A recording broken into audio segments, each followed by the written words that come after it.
Sandy হেসে বলল, শুধু ফ্যাশন না, এটা পরিচয়, সংস্কৃতি, আত্মবিশ্বাস, যা প্রতিটি ডিজাইনের সঙ্গে জড়িত।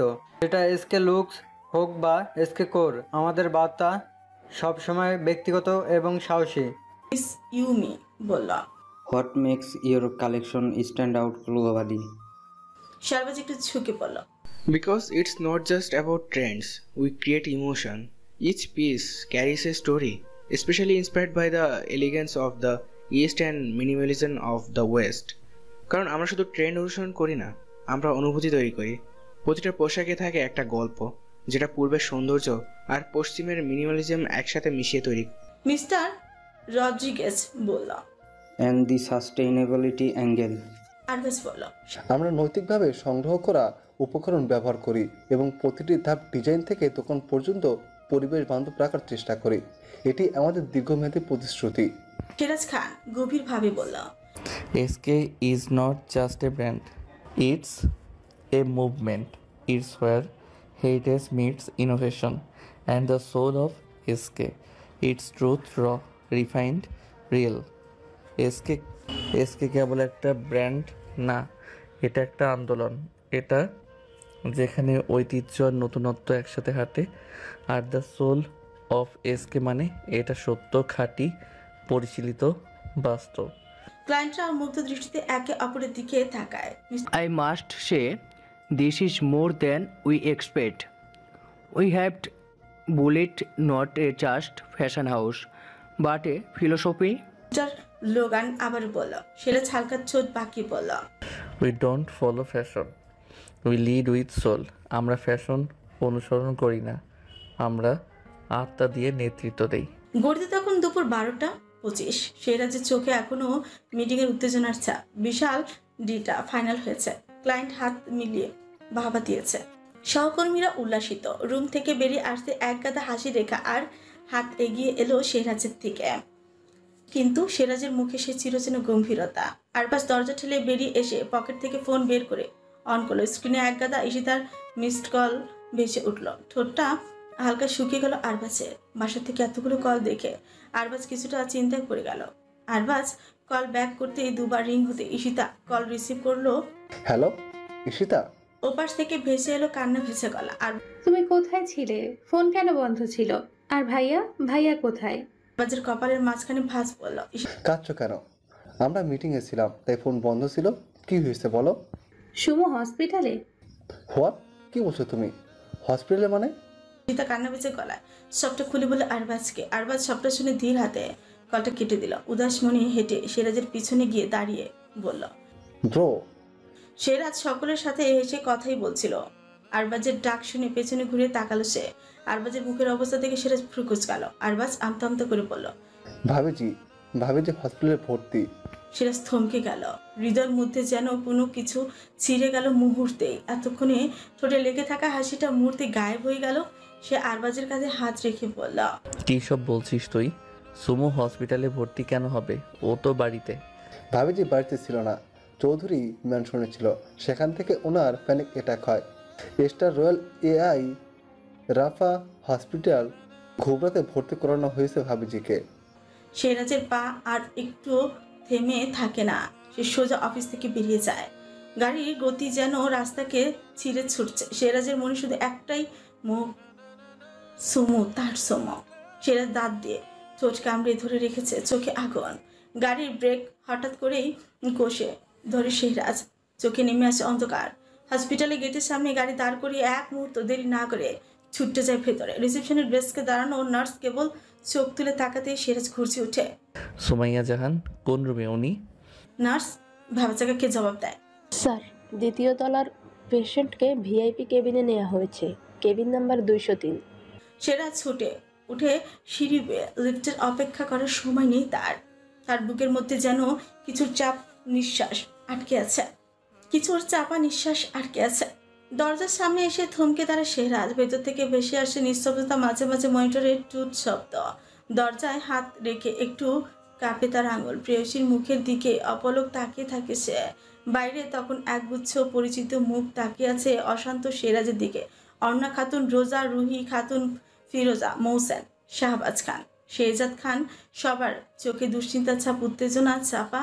অনন্যা খাতুন একটু এগিয়ে এসে বললেন, শেহরাজ বেটা, আমি কিন্তু তার কথার মাঝখানে শেহরাজ এক হাত তুলে থামিয়ে দেয়।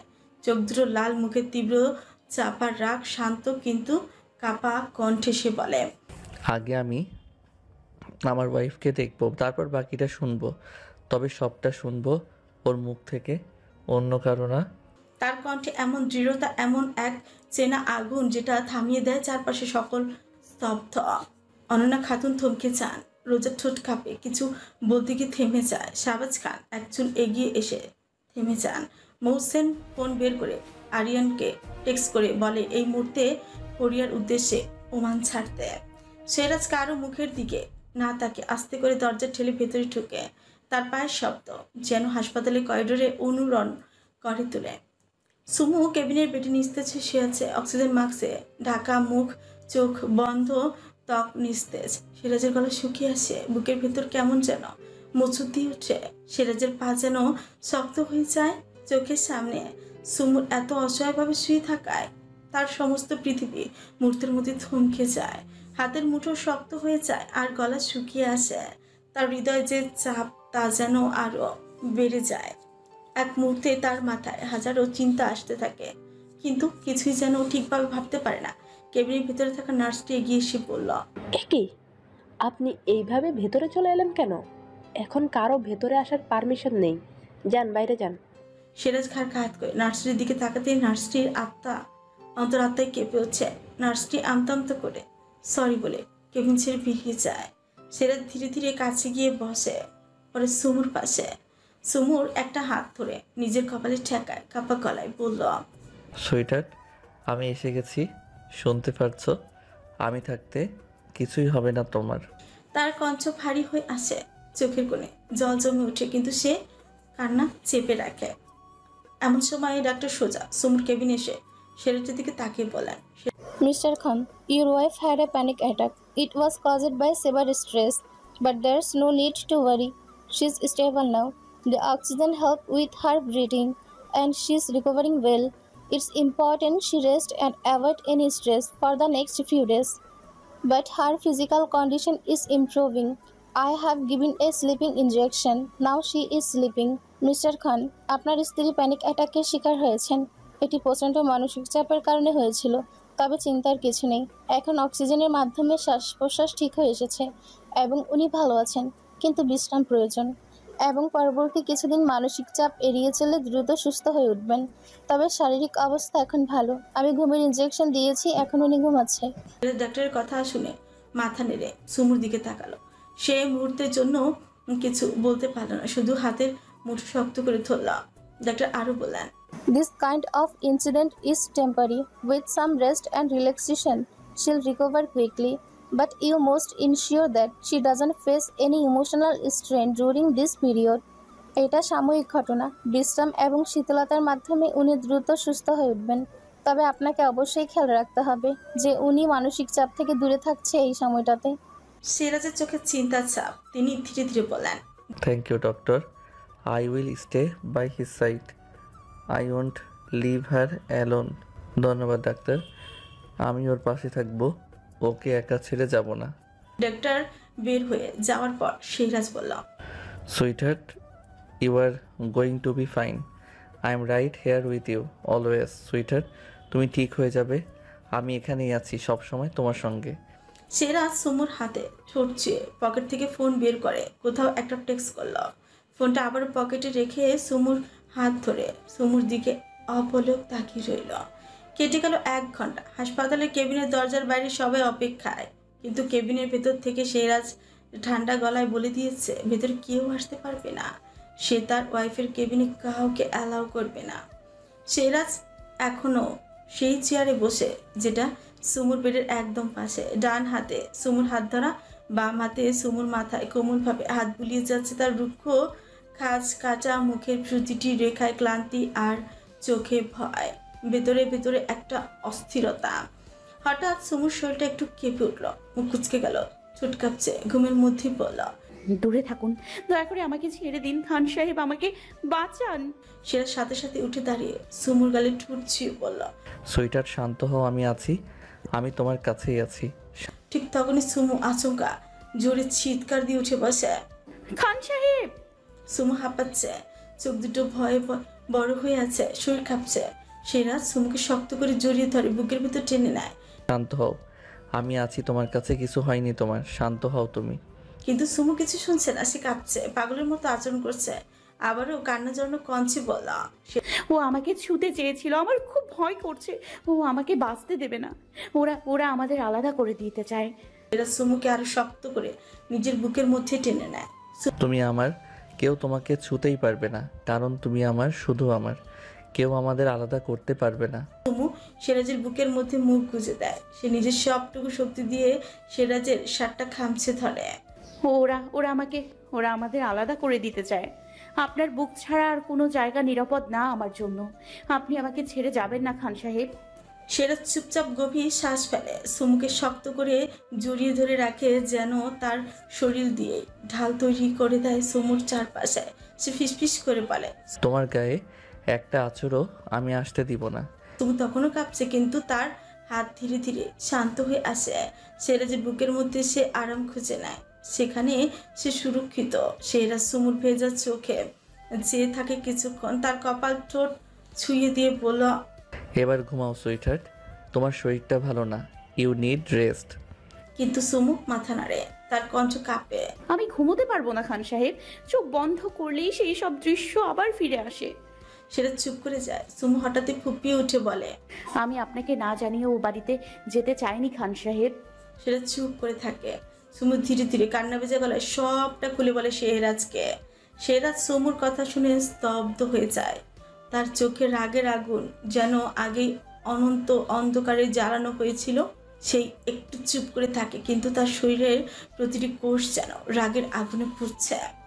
সুমু যখন থেমে যায়, শেহরাজ ধীরে ধীরে মাথা নিচু করে, যেন তার মধ্যে এক তীব্র অগ্নিস্ফুলিঙ্গকে সামলে নিচ্ছে। তার হাত মুঠো হয়ে যায় এবং হাতের আঙুলগুলো যেন শক্ত হয়ে ওঠে, কিন্তু সুমুর সামনে সে কিছুই প্রকাশ করতে চায় না। শেহরাজ গভীর নিঃশ্বাস নিল। আই এম সরি সুইটহার্ট, আমার জন্য আজ তোমার এই অবস্থা। আপনার কোনো দোষ নেই। আমার উচিত হয়নি আপনাকে না জানিয়ে বাসা থেকে বের হওয়া।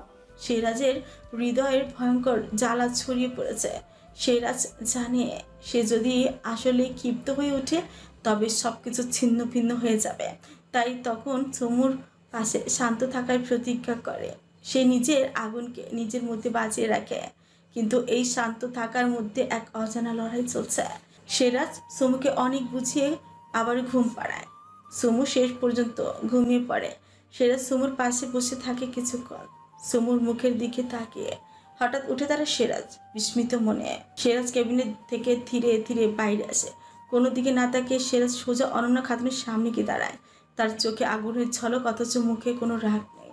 সে সোজা অনন্যা খাতুনের দিকে তাকিয়ে বলে, তুমি বলেছিলে সুমু গার্ডেনে ফিরোজের সাথে, তাহলে সুমু চৌধুরী ম্যানশনে কিভাবে পৌঁছালো মম? অনন্যা খাতুন ছেলের দিকে তাকিয়ে ভয় পেয়ে যায়। সে আমতা করে বলে, বেটা আসলে। এক হাত উঁচু করে অনন্যা খাতুনকে থামায় শেহরাজ। সে নিজেকে সামলানোর চেষ্টা করে, তবে তার কণ্ঠে চাপার আগে স্পষ্ট। সে গর্জন করে বলে, আমাকে মিথ্যা কেন বললে মম? অনন্যা খাতুন এক পা পিছিয়ে যায়, কিন্তু কোনো কথা বলে না। তার চোখে ধরা পড়ে কিছুটা ভয়। শেহরাজের চোখের আগুন দেখে সে বুঝতে পারে আজ তার ছেলেকে সামলানো তার পক্ষে সম্ভব না। শাহবাজ সাহেব ছেলেকে সামলানোর চেষ্টা করেন। উপস্থিত সকলে বুঝতে পারছে এই মুহূর্তে এখানে একটা ছোটখাটো ঝড় বয়ে যাবে। আফতাব চৌধুরী আর আদনান চৌধুরী এসেছিল হসপিটালে, কিন্তু কিছুক্ষণ আগেই তারা বাড়িতে ফিরে গেছেন। রোজা, মৌসেন, রুহি খাতুন আর ফিরোজাও বাড়িতে চলে গেছে। আয়ুবরা সকলে শেহরাজকে বোঝালো। শেহরাজ অনন্যা খাতুনকে বলা, কাল ভোর 6টায় তোমার বড় ভাইয়ের বউ আর তাদের গুণধর মেয়েকে খান ম্যানশনে হাজির হতে বলবে। এইটা হসপিটাল, আর ভেতরে আমার ওয়াইফ অসুস্থ, তাই আমি আপাতত চুপ রইলাম। কথাগুলো একদমে বলে শেহরাজ আবারও ক্যাবিনে ঢুকে গেল। অনন্যা খাতুন কাঁদতে কাঁদতে হসপিটাল থেকে বেরিয়ে গেল। তার পেছন পেছন শাহবাজ সাহেব আর আফিয়া খাতুনও ছুটল। শেহজাদ সাহেব শারবাজ আর আরবাজকে বলে বেরিয়ে এলেন হসপিটাল থেকে। আয়ুবরা সকলে কেবিনের বাইরে দাঁড়িয়ে রইল। শাহরুখ ওপর থেকে নিচে নেমে এলো, দু হাতে কপাল ধরে বলল, কাকিমণি আমাকে এক কাপ ব্ল্যাক কফি করে দিবে প্লিজ? মাথাটা প্রচণ্ড ধরেছে। হাসি বেগম রান্নাঘর থেকে কফি করে এনে শাহরুখের হাতে দিয়ে বলল, আশিক কবে ফিরবে বাড়িতে? ছেলেটা বড্ড অবাধ্য হয়ে গেছে, পড়াশোনা ঠিকমতো করবে না, শুধু বন্ধুদের সাথে ঘুরে বেড়ানো। চলে আসবে কাকিমণি, গেছে বন্ধুদের সাথে ঘুরতে, ওর বয়সটাই এখন এমন। হাসি বেগম কিচেনে যেতে যেতে বলল, তুই আর সজীবও তো ওর বয়সে ছিলি, কই তোরা তো এমন ছিলি না।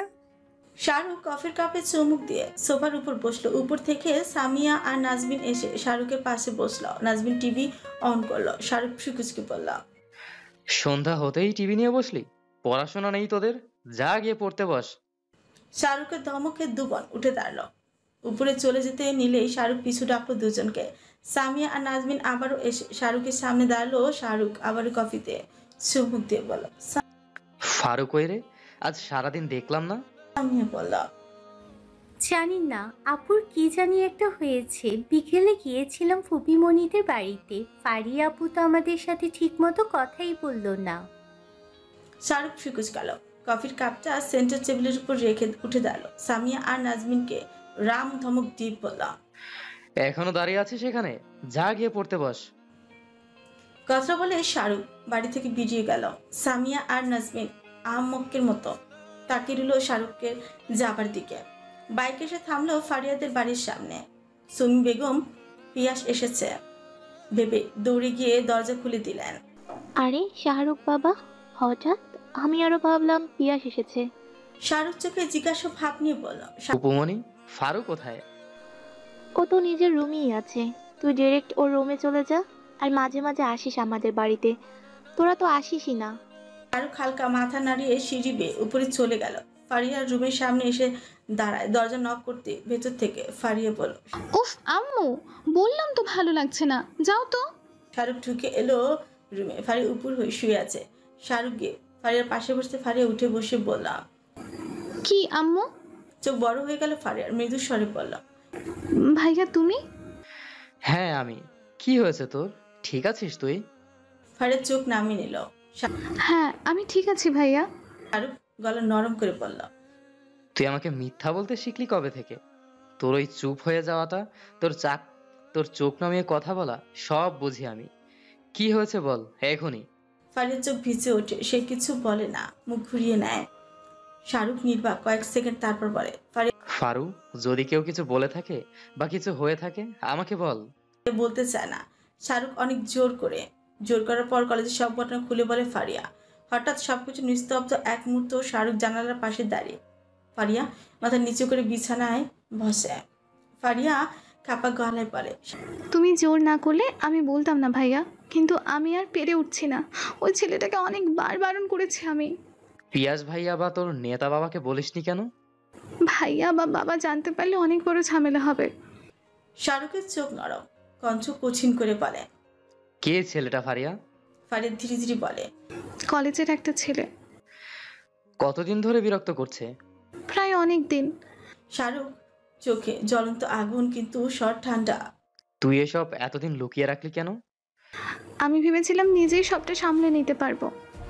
কাল আমি কলেজ যাব, নিজে দেখে আসবো কে সেই ছেলে। কাল রেডি থাকিস, আমি নিতে আসবো। ফারিয়া দম বন্ধ হয়ে আসছে যেন। না ভাইয়া, তুমি ঝামেলায় জড়াবে না প্লিজ। শাহরুখ আর দাঁড়ায় না, পেছনে ফারিয়াকে রেখে বেরিয়ে আসে রুম থেকে। রাত 9টা। গাড়ি ধীরে ধীরে বাড়ির গেটে পৌঁছায়। সেরা সুমুকে গাড়ি থেকে নামতে সাহায্য করে। সুমু এখনো দুর্বল, তবে সেরা সুমুকে আঁকড়ে ধরে রেখেছে। গাড়ি থেকে নামার পর সেরা সুমুকে পাজাগুলো তুলে ঘরের ভিতরে নিয়ে আসে। তার চোখে অস্থিরতা, মুখে এক ধরনের নির্দিষ্ট শীতলতা। সুমু কাঁপা কাঁপা হাতে সেরাজের শার্ট ধরে এক মুহূর্তের জন্য চোখ বন্ধ করে নেয়, যেন তার ভেতরে জমে থাকা সমস্ত ভীতি আর ক্লান্তি বেরিয়ে যায়।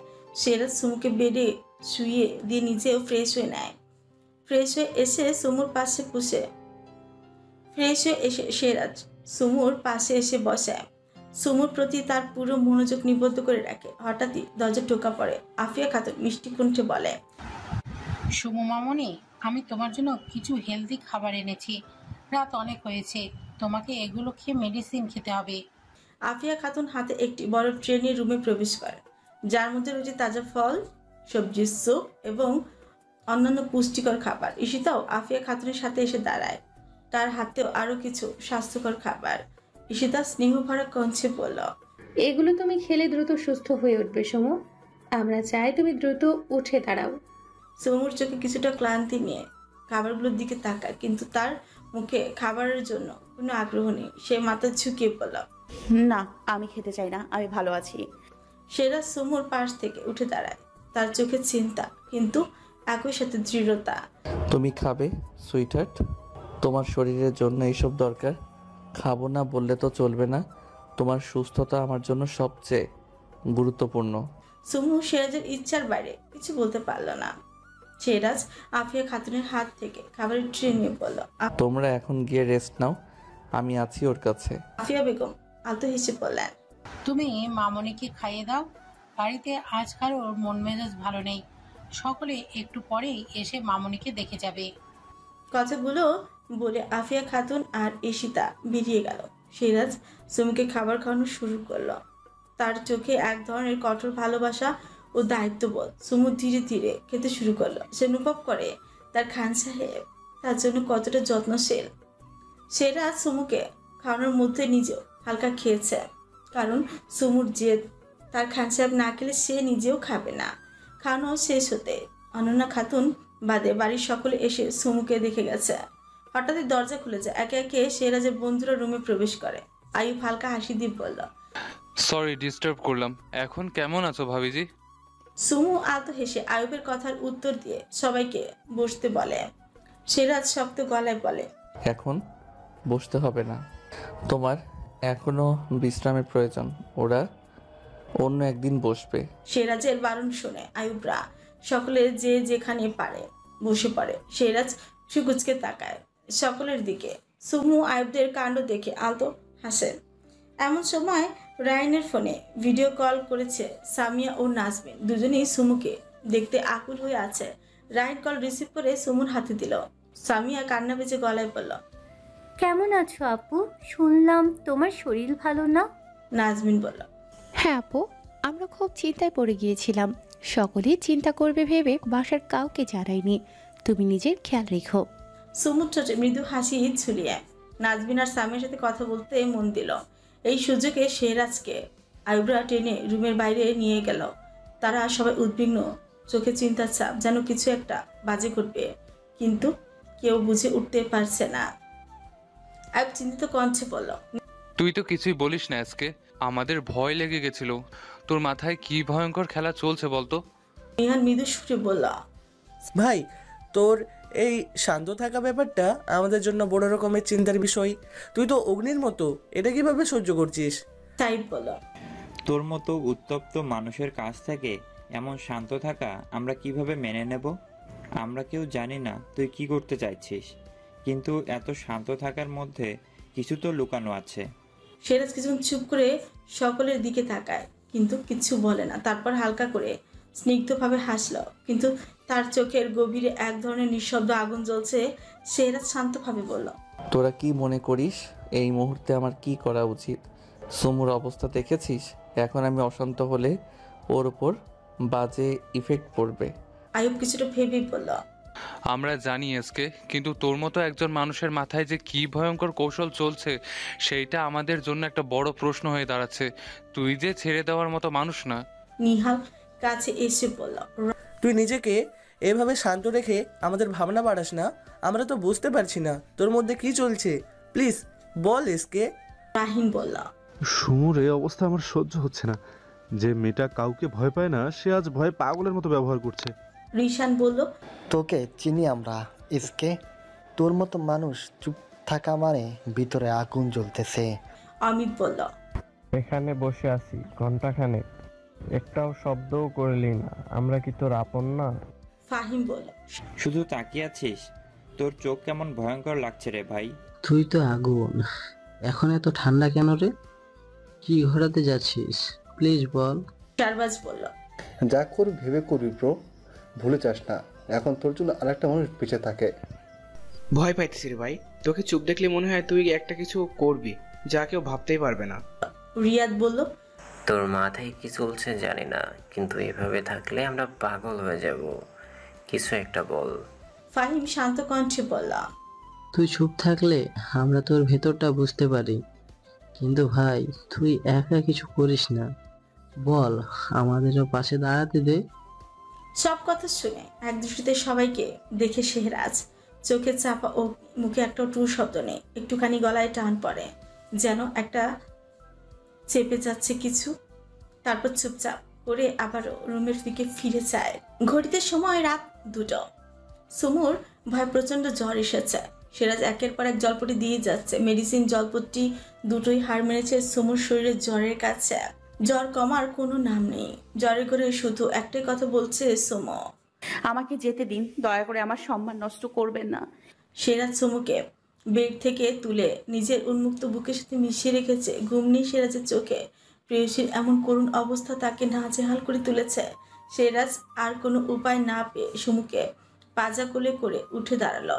সুমু নিবু নিবু চোখে একবার তাকালো তার খান সাহেবের দিকে। সিরাজ সুমুকে নিয়ে ওয়াশরুমে ঢুকলো। নিঃশব্দে ঝর্ণার পানি ছেড়ে দিল, ঠান্ডা পানি যেন একমাত্র উপায় সুমুকে জ্বর থেকে কিছুটা স্বস্তি দেওয়ার। সুমুর পরনে সিরাজের ব্ল্যাক টি শার্ট, ফর্সা শরীরের সাথে ভিজে লেগে গেল টি শার্ট। ফর্সা ত্বকের উপর ভিজে থাকা কাপড়ের রেখাগুলো যেন সিরাজের ধৈর্যের সহ্যের বাঁধ ভেঙে দিচ্ছিল। সুমু কাঁপছে, সেই সাথে কাঁপছে তার উষ্ঠজোড়া। শুধু ঠান্ডায় নয়, ভেতরে দুর্বলতা, জ্বর আর পরিচিত এক অনুভূতির স্রোতে। প্রচন্ড শীতে সিরাজের খালি পিঠ আঁকড়ে ধরল সে। তার নখ অস্পষ্টভাবে বসে গেল সিরাজের পিঠে। ঝর্ণার ঠান্ডা পানি চুপচাপ শব্দে ঝরে পড়ছে দুজনের শরীরে। ওয়াশরুমে সেই নীরব কোণ যেন সাক্ষী হয়ে উঠেছে এক নিঃশব্দ অনুভবে। ভিজে অবস্থায় দাঁড়িয়ে থাকা দুই মানুষ, একজন জ্বরাক্রান্ত ভালোবাসা, আরেকজন সেই ভালোবাসার অতল স্রোতে ভেসে যাওয়া পাহাড়। সুমুর ফর্সা গোল মুখ, কোমর ছড়ানো রেশমি চুলের আড়ালে যেন এক অপরূপ সৌন্দর্যের রূপকথা। গলায়, কানে, হাতে, আঙুলে হীরের অলংকারগুলো যেন খুব সূক্ষ্মভাবে ঝিকিমিকি করছে জলের কণা। সুমু চোখ বন্ধ করে মাথা হালকা নিচু করে দাঁড়িয়ে। সিরাজ দাঁড়িয়ে আছে ঠিক তার সামনে। ফর্সা ঘন ভেজা চুল চোখের উপর পড়ে আছে। তীক্ষ্ণ নিশালো দৃষ্টিতে তাকিয়ে আছে সুমুর দিকে। তার জিম করা শরীরের প্রতিটি রেখায় টান, কিন্তু চোখে রয়েছে এক ধরনের গভীরতা, যেন প্রেম আর দহনে একসঙ্গে জ্বলছে সে। সুমু আরো বেসামাল হয়ে উঠল শীত থেকে বাঁচার জন্য। সিরাজকে আস্তে পৃষ্ঠে জড়িয়ে ধরল। সেই মুহূর্তে সিরাজের চোখ লাল হয়ে উঠল। আবেগের তীব্র ভালোবাসা, আকর্ষণ আর ভয় মিশে এক অনিয়ন্ত্রিত ঝড় বয়ে গেল তার ভেতরে। তবু সে নিজেকে ধরে রাখলো, কারণ সুমু অসুস্থ আর সুমুকে সুস্থ করার এখন তার সবচেয়ে বড় দায়িত্ব। সিরাজ আরো একটু নড়ে না, কেবল চোখ দিয়ে আঁকছে সুমুকে। তার ভালোবাসা, তার দুর্বলতা, তার সমস্তটা। মুহূর্তটা যেন স্থির, সময় থেমে আছে তাদের জন্য। সুমুর শরীর একটু ঠান্ডা হতে জলধারা বন্ধ করে ধীরে ধীরে সুমুকে কোলে করে বের করে আনলো সিরাজ। সোফার উপর বসিয়ে মাথার চুল যত্ন করে মুছে দিল সিরাজ। ওয়ার্ড্রোব করে নিজের একটা সাদা শার্ট বের করলো, সুমুকে চেঞ্জ করিয়ে দিয়ে বেডের কাছে নিয়ে গেল। বেডে শুয়ে দিয়ে ব্ল্যাঙ্কেট দিয়ে সুমুর পুরো শরীর যত্ন করে ঢেকে দিয়ে সুমুর কপাল আলতো করে ঠোঁট ছোয়ালো। ভোর 5টা, নিভু নিভু আলোয় আফতাব চৌধুরীদের গাড়ি এসে থামে খান ম্যানশনের সামনে। চারপাশ নিস্তব্ধ, রাতের ঠান্ডা এখনো বাতাসে জমে আছে। গাড়ি থেকে নেমে আফতাব চৌধুরী, মৌসেন, রোজা সদর দরজার দিকে এগিয়ে গেলেন, কিন্তু দরজায় হাত রেখে চমকে উঠলেন সবাই। দরজা খোলা। খান ম্যানশনের দরজা এত সকালে খোলা, ব্যাপারটা অস্বাভাবিক। মৌসেন একটু অবাক হয়ে আফতাবের দিকে তাকিয়ে বললেন, এই সময় দরজা খোলা? কিচ্ছু বুঝতে পারছি না। সন্দেহ মিশ্রিত পদক্ষেপে দরজায় হাত দেন আফতাব চৌধুরী। দরজা ধাক্কা দিতেই মৃদু কর্কর শব্দে খুলে যায়। সিরাজদের বাড়ির ড্রয়িং রুম সাধারণত স্নিগ্ধ আলোয় শান্ত থাকে, কিন্তু আজ এক অদ্ভুত ভয়াবহ আলোকিত। মাঝখানে রাজকীয় সিংহাসনে বসে আছেন সিরাজ খান। চোখে ঘুমের ছিটে ফোটাও নেই, চোখ জোড়া জ্বলছে অদ্ভুত কঠোরতায়। এক হাতে রেড বুলের ক্যান ধরা, অন্য হাতে আঙুলে হালকা ঘোরাফেরা করছে রাবার ব্যান্ড। পরনের সাদা শার্ট, চোখে আগুন। তার দুপাশে দাঁড়িয়ে আছে দুই বডিগার্ড, আর ঠিক পেছনে স্যান্ডি। ডান পায়ের ওপর বাম পা তুলে রাখা, সিরাজের সামনে রাখা রহস্যময় বড় কাঠের বক্সটির উপরে গেঁথে রাখা শত শত ধারক ছুরি, প্রতিটি চকচক। মৌসেন সুকুচকে এগিয়ে যান। শেহরাজ বেটা, এইসব কি? মৌসেনের কপালে ভাঁজ পড়ে গেল। রোজা অস্বস্তিতে এদিক ওদিক তাকায়। তারা দুজনই এক পা করে ঘরের ভেতর পা রাখলেন। আফতাব চৌধুরী পেছনে পেছনে এলেন। তিনি কথা শেষ করার আগে এক অদ্ভুত শব্দে থমকে যায়। চুপচাপ ঘরটায় একটা ছিটকে পড়া তরলের শব্দ, যেন কিছু একটা চপচপ করে পড়তে চলেছে। কাঠের বক্সের উপর কিছু তরল পড়ার আওয়াজ। নিঃশব্দ ঘরে সেই আওয়াজ যেন বোমার মতো প্রতিধ্বনি হলো। সবাই একসাথে তাকলো ছাদের দিকে। হঠাৎই ভেসে আসে মৌসেন আর রোজার আতঙ্কিত আর্তনাদ। আরিয়ান বেটা। ছাদ থেকে ঝাড়বাতির নিচে দড়ি ঝুলিয়ে রাখা হয়েছে আরিয়ান চৌধুরীকে। ছাদ থেকে ঝাড়বাতির নিচে দড়ি দিয়ে ঝুলিয়ে রাখা হয়েছে আরিয়ান চৌধুরীকে। শরীরটা উপর হয়ে ঝুলছে, পিঠ বেয়ে রক্ত ঝরছে চুপচাপ করে নিচে কাঠের বক্সের উপর। ছুরিগুলোর ফাঁকে ফাঁকে রক্ত জমে উঠেছে। আরিয়ান বারবার কাঠের সেই ছুরি গেঁথে রাখা বড় বক্সটি রাখা উপর থেকে আরিয়ানকে ছেড়ে দিলে বক্সের উপর পড়ে আরিয়ানের শরীরের প্রতিটি স্তর ছুরির আঘাতে ছাঁচড়া হয়ে যাবে। মৌসেন ছুটে এসে আরিয়ানের ঝুলন্ত দেহটার দিকে তাকে আর্তনাদ করে ওঠেন। আমার ছেলে আরিয়ান। না, এটা হতে পারে না। আফতাব, কিছু করো। রোজা পাগলের মতো চিৎকার করে ছুটে গিয়ে কাঠের বক্সটা ঠেলে সরাতে চায়। আফতাব, ওকে নামাও ইসকে। ব্রো, আমার ব্রো। চৌধুরী স্তব্ধ, অথচ কপালে রেখা আতঙ্ক গেঁথে গেছে। বাড়ির সকলে ছুটে এলো ড্রয়িং রুমে। ড্রয়িং রুমে সেই দৃশ্য দেখে সকলে আতকে উঠল। এই কান্না ও ভেঙে পড়া পরিবেশ হঠাৎ করে শেহজাদ দাঁতে দাঁত চেপে উঠে দাঁড়ায়, চোখে বিদ্ধকারী রাগের ঝলক। চুপ করুন। তার গলা এতটা কঠিন যে রোজার হিচকি থেমে যায়। মৌসেন স্তব্ধ। শেহজাদ সামনে এসে রোজার দিকে তাকায়, ঠান্ডা অথচ হিংস্র গলায় বলে, আমার পাগলিটা সারা রাত ঘুমাতে পারিনি। প্রচণ্ড জ্বর আর ভয়ে ছটফট করেছে। মাত্র 3টা ঘন্টা হলো ও ঘুমিয়েছে, তাও ঘুমের মেডিসিন খেয়ে। এইখানে উপস্থিত কারো ন্যাকামির জন্য যদি ওর ঘুমের ব্যাঘাত ঘটে, তাহলে গড সোয়ার এই নিভু নিভু বডিটা পিওর ডেড বডিতে পরিণত করতে আমি 1 সেকেন্ডও ভাববো না। মৌসেন কান্না ভেজা গলায় বলল, আমার ছেলেকে ছেড়ে দাও শেহরাজ। শেহরাজ চোখ সরায় না, ঠান্ডা স্বরে বলে, সুমুও মনে হয় এইভাবে বলেছিল কাল। আমি এখন সেই শেহরাজ যে সব সম্পর্কে বাহিরে গিয়ে বিচার করে। ভালোবাসা যখন কাউকে রক্ষা করতে পারে না, তখন ন্যায় নিজে রক্তে হাত রাঙায়। আমি এখন তাই। ড্রয়িং রুমের থমথমে পরিবেশ। সিঁড়ির মাথায় দাঁড়িয়ে আছেন অনন্যা খাতুন, মুখে উদ্বেগ কিন্তু চোখে শাসনের জ্বর। ধীরে ধীরে সিঁড়ি বেয়ে নামতে নামতে বলেন, শেহরাজ বেটা, আরিয়ানকে ছেড়ে দে। কি করছে ও? কেন এমন করছিস? তুই কি পাগল হয়ে গেছিস? শেহরাজ চোখ সরায় না, তার মুখের একপাশে হালকা ব্যঙ্গাত্বের ছোঁয়া। ও কি করেছে তা ওর মা আর বোনকে জিজ্ঞাসা করো মম। অনন্যা খাতুন ছেলের সামনে এসে তার নিচু গলায় বললেন, ও যাই করুক, তুই বিচার করার কেউ না। তুই আদালত না শেহরাজ। শেহরাজ হাসলো, ঠান্ডা স্বরে বলল, আদালত সময় নেয় মম। আমার বউয়ের চোখের জল সময় নেয় না। ওর গায়ে হাত দেওয়ার চেষ্টা করেছিল তোমার আদরের আরিয়ান।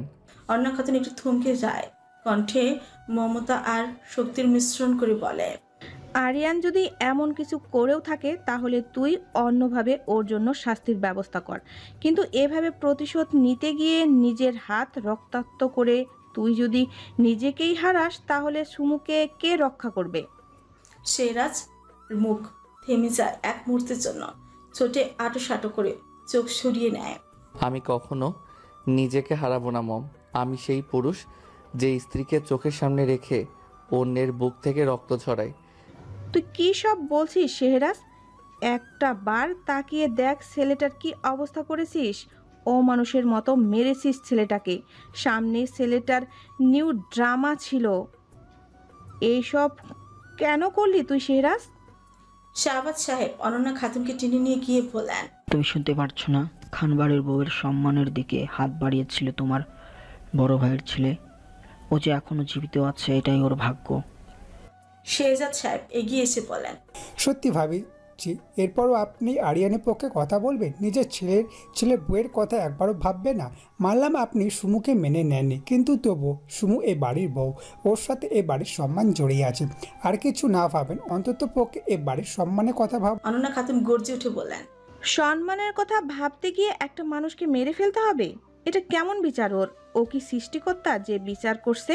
বিচার করার মালিক ওই উপরে যে বসে আছে তার, আপনার ভাই বোন না। সেরাজ ধীরে ধীরে সামনে এগিয়ে আসে। চারপাশ নিস্তব্ধ, তার চোখ দুটো রক্তিম আধারের মতন জ্বলছে। সে ঠান্ডা গলায় বলে, এই দুনিয়ায় অনেক ভুল মাফ হয়, কিন্তু সুমুর কোনো ক্ষতি করার চেষ্টা করলে আমি কাউকে ছেড়ে কথা বলবো না। সেরাজের গলা আরো নিচু হয়, ভয়ানক ঠান্ডা স্বরে বলে, ওর একটা চুলেরও ক্ষতি করার চেষ্টা করলে আমি সৃষ্টিকর্তা হতে পারবো না, কিন্তু শয়তান হয়ে উঠতে সময় লাগবে না। গড়ের শাস্তি দেরিতে আসে, আমারটা 1 সেকেন্ডেই এসে যায়। সে একবার রক্তে ভেজা ছুরির বক্সের দিকে তাকায়। এই কাঠে আজও রক্ত ঝরে পড়ছে। ও যদি আর কোনো দিন আমার বউয়ের ছায়ার দিকেও তাকায়, এই ছুরিগুলো আর গুনতে হবে না, সবগুলো আমি ওর শরীরে গেঁথে দিব। সে থামে, তাকায় মৌসেন আর রোজার দিকে। বাঁচতে চাইলে সুমন নাম মন থেকে মুছে ফেলুন, আর যদি আমার কথাগুলো ভুলে যান তাহলে মনে করিয়ে দেওয়ার জন্য আমি এখনো বেঁচে আছি। সেরাজ বক্সের উপর গেঁথে রাখা একটা ছুরিতে আঙুল ছোঁয়ায়। যে হাত আমার সুমুকে স্পর্শ করতে চাইবে সে হাত আমি ছুরি দিয়ে কাটবো না। সে হাত গাছ থেকে ছিঁড়ে নেওয়া ফলের মতো উপড়ে ফেলবো, তারপর সেটা তার গলায় গুজে দেব, যেন পৃথিবীর কোনো ডাক্তারও না বাঁচাতে পারে। এক পা করে এগিয়ে এসে রোজার দিকে। আর তুই রোজা, তুই কি ভাবিস আমি কিছু করব না? কারণ তুই আমার আত্মীয়, আত্মার চেয়ে বড় সম্পর্ক আমার বউ। ওর চোখে এক বিন্দু জল দেখলেও আমি এমন ভয় সৃষ্টি করব, তখন তোর নিজের ছায়াকেও দেখলেও তোর ভয় লাগবে। সে এবার ঠান্ডা চোখে মৌসেনকে দেখে। এই দুনিয়ায় কারো সাহস হবে না আমার বউয়ের দিকে হাত বাড়ানোর, কারণ আমি শুধু মানুষ মেরে ফেলি না, তাদের অস্তিত্বকে মুছে দেই এমনভাবে যেন তারা কোনো দিন ছিলই না। মৌসেন ফ্রিকুচকে বলল, তুমি আর কি করতে চাইছো? সেরাজ বাঁকা হেসে তার বডিগার্ডকে ইশারা করে সাথে সাথে আরিয়ানকে বেঁধে রাখা দুইটা ঠিক করে ছেড়ে দেওয়া হলো। উপস্থিত সকলে চোখ বন্ধ করে চিৎকার করে উঠলো হঠাৎ সেরাজের হাসির শব্দে। সকলে চোখ মেলে তাকায়। আরিয়ানের শরীরে ছুরিগুলো ছুঁই ছুঁই। মৌসেন দৌড়ে এলেন ছেলের কাছে। একটা দম বন্ধ করা নিঃশব্দ ছড়িয়ে পড়লো চারিপাশে। সেরাজের হাসি থামিয়ে বলল, সুমু আমার শান্তি, কেউ যদি সেই শান্তিকে নষ্ট করার চেষ্টা করে তাহলে আমি কি করতে পারি? আজ শুধু ট্রেলার দেখলে, পুরো সিনেমা দেখতে চাইলে আবার চেষ্টা করো। সেরাজ ধীরে ধীরে সামনে এগিয়ে আসে। তার পায়ের শব্দে মনে হয় যেন সময় থেমে গেছে। মুখে কোনো রাগ নেই, শুধু একটা অস্বাভাবিক শান্তি, যেটা দেখে কারো শরীর ঠান্ডা হয়ে যেতে পারে। তার গলায় গাম্ভীর্য, যেন মৃত্যুর স্বর। তোমরা ভাবছো আমি ওভার রিয়্যাক্ট করছি, সুমুকে ছোঁয়ার চেষ্টা করেছে বলে প্রতিশোধ নিচ্ছি? না, আমি প্রতিশোধ নিচ্ছি না, আমি নিয়ম বানাচ্ছি। আমার সুমুকে স্পর্শ করলে পৃথিবী থেকে মুছে যাওয়ার নিয়ম। একটা ছুরি তুলে নিয়ে ধীরে ধীরে আরিয়ানের গালে ছুরি দিয়ে স্পর্শ করে বলল, আমি মানুষ মারি না, আমি ইতিহাস থেকে নাম মুছে ফেলি, এমনভাবে মুছি যেন জন্মই নেয়নি। তার গলা থেমে যায় এক মুহূর্ত। সে আবারও রোজার দিকে তাকিয়ে বলে, শুনলাম ওর হাত চেপে ধরেছিলি, আর একবার ধরিস তারপর তোর রক্তে লিখে দেব সুমু কার বউ। তারপর মৌসেনের দিকে একেবারে ঠান্ডা চোখে তাকে ফিসফিস করে বলল, মামনি, আপনি যদি ভেবে থাকেন আপনার বয়স আপনাকে বাঁচাবে তাহলে ভুল ভাবছেন। সেরাজ আরিয়ানের কাছে এগিয়ে ছুরি দিয়ে আরিয়ানের গালে ছোট্ট করে একটা টান দিয়ে বলে, সুমু আমার দুর্বলতা এটা তোরা জানিস, ও আমার শেষ পবিত্রতা। কেউ যদি ওর দিকে তাকায় আমি তার চোখ উপড়ে নিব, কেউ যদি ওর নাম নেয় আমি তার জিহ্বা কেটে নিব, আর কেউ যদি ওর পথ আগলে দাঁড়ায় তাহলে আমি তাকে দুনিয়া থেকে মুছে ফেলব। আজকের দিনটা মনে রাখিস আরিয়ান, ওকে নিয়ে যদি আর একটাও স্বপ্ন দেখিস তাহলে তোকে আমি চিরতরে ঘুম পাড়িয়ে দিব। সিরাজ বাঁকা হেসে বলল, ছেলেকে কোরিয়াতে চলে যেতে বলেছিলেন তাই না? ভাবলেন কিভাবে আমার হাত থেকে ও বেঁচে যাবে? মাটির তলে পুঁতে রাখলেনও, সেখান থেকে ওকে টেনে বের করে নিয়ে আসতাম আমি। আরিয়ানকে আবার উপরে তোলা হলো। সিরাজ আলতো হেসে বলল, দড়ি ছেড়ে দাও। ঠিক তখনই মৌসেন আর রোজা এসে সিরাজের পায়ের সামনে বসে পড়ল। সিরাজ বডিগার্ডকে হাত উঁচু করে থামতে বলল। রোজা অঝরে কাঁদতে কাঁদতে বলল, এসকে প্লিজ আমার ব্রোর সাথে এমন করো না। তার কণ্ঠে কান্না আর অনুযোগ মিশে আছে। আমার দোষ ছিল আমি জানি, কিন্তু দয়া করে ব্রোকে ছেড়ে দাও। সে চিৎকার করে উঠে চোখে জল মুছতে মুছতে আবারও বলল, প্লিজ এসকে ক্ষমা করে দাও। মৌসেনও আরিয়ানের দিকে তাকে অসহায়ভাবে কাঁদছে। আমার ছেলেটা আর সমুর দিকে তাকাবে না শেহরাজ। একে একে ড্রয়িং রুমে উপস্থিত সকলে শেহরাজকে রিকোয়েস্ট করলো। নিজের বাবার অনুরোধে শেহরাজ ছেড়ে দিল আরিয়ানকে। বডিগার্ড দুজন আরিয়ানের রক্তাক্ত দেহটা নিয়ে নামিয়ে আনল। আরিয়ানকে নামিয়ে আনতে সকলে মিলে ঘিরে ধরল। মৌসেন ছেলের শোকে কান্নায় ভেঙে পড়লো। সিরাজ বিরক্ত হয়ে পড়ল, ন্যাকামি বাড়ির বাহিরে গিয়ে করুন, অসহ্য লাগছে। মৌসেন, রোজা আর অনন্যা খাতুন ছলছল চোখে আরিয়ানকে ধরে রাখে। কাপা হাতে মৌসেন বুকে টেনে নেয় ছেলেকে। রক্তমাখা গায়ে নিঃশ্বাস নিতে নিতে আরিয়ান চোখ বুজে পড়ে থাকে। বডিগার্ড দুজন এসে আরিয়ানকে গাড়িতে তুলে দেয়। ড্রয়িং রুমটা নিস্তব্ধ হয়ে পড়ে আস্তে আস্তে। বাড়ির প্রায় অধিকাংশ মানুষই হসপিটালের দিকে রওনা হয়। সিরাজ স্থির চোখে শেষবারের মতন সেই রক্ত রঞ্জিত কাঠের বক্সটার দিকে তাকায়। স্যান্ডিকে সবকিছু সরাতে বলে ধীরে ধীরে সিঁড়ি বেয়ে উপরে উঠে যায় নিজের ঘরের দিকে। বাথরুমে ঢুকে কপাল ঠেকিয়ে দেয় ঠান্ডা টাইলসে। পানি ছাড়ে, গরম স্রোতে শরীর ভিজে উঠছে, কিন্তু ভেতরের আগুন, সেই আগুন এখনো চলছে। তার সময় যেন থেমে গিয়েছিল সেই মুহূর্তে যখন সে শুনেছিল কেউ তার কলিজাকে স্পর্শ করার চেষ্টা করেছে। সিরাজ পানির নিচে দাঁড়িয়ে থাকলো অনেকক্ষণ। কোনো শব্দ নেই, শুধু আত্মার মধ্যে কাঁপন। শাওয়ার শেষে সাদা তোয়ালে গায়ে জড়িয়ে নিস্তব্ধ পায়ে ঘরে আসে। ঘরটা অন্ধকার, কেবল জানালার ফাঁক দিয়ে হালকা সূর্যের আলো এসে পড়েছে বিছানার উপর। সুমু ঘুমিয়ে আছে, নিঃশ্বাস নিচ্ছে ছোট্ট ছোট্ট শব্দে, এতটা নিষ্পাপ, এতটা শান্ত। সিরাজ ধীরে ধীরে এগিয়ে যায়। তার চোখে এখন যুদ্ধ শেষে ফিরে আসা যোদ্ধার অবসর বিষণ্ণতা। সে বিছানায় উঠে আসে, সুমুর পাশে শুয়ে পড়ে। তার ডান হাতটা এগিয়ে সুমুর কোমরের চারপাশে জড়িয়ে নেয়, মাথা রাখে সুমুর গলার কাছে। সেই চির চেনা সুবাস। চোখ বন্ধ করে বুক ভরে টেনে নেয়, তারপর ফিসফিস করে বলল, তোমার শরীরে যে স্পর্শ করতে চেয়েছিল আমি তাকে ছেড়ে দেইনি। তুমি কিছু জানো না, আমি তোমাকে কিছু জানতেও দিব না। সুমু হালকা নড়ে উঠছে, ঘুমের করে তার ঠোঁটে একটুখানি হাসি খেলে যায়। সে কিছু বুঝেনি, তবুও যেন উপলব্ধি করেছে তার খান সাহেব তার পাশেই আছে। সিরাজ আর একটু কাছে সরে আসে, ঠোঁট ছোঁয়া সুমুর কপালে। তুমি আমার শান্তি সুইটহার্ট, আর এই শান্তির জন্য আমি পুরো পৃথিবী পুড়িয়ে দিতে রাজি। সুমু চোখ না খুলে সিরাজের বুকের দিকে আরো একটু গুটিয়ে আসে। সিরাজ তার হাতটা সুমুর কোমরের চারপাশে আরো শক্ত করে জড়িয়ে ধরে। সিরাজ সুমুর কালে আলতো করে ঠোঁট ছোঁয়। বাইরে তখন সকালের পবিত্র বাতাস, কিন্তু ঘরের ভিতর একটুখানি কোমলতা, একটুখানি নিঃশ্বাস আর অগাধ ভালোবাসায় একত্রে জড়িয়ে শুয়ে থাকা সুমরাজ।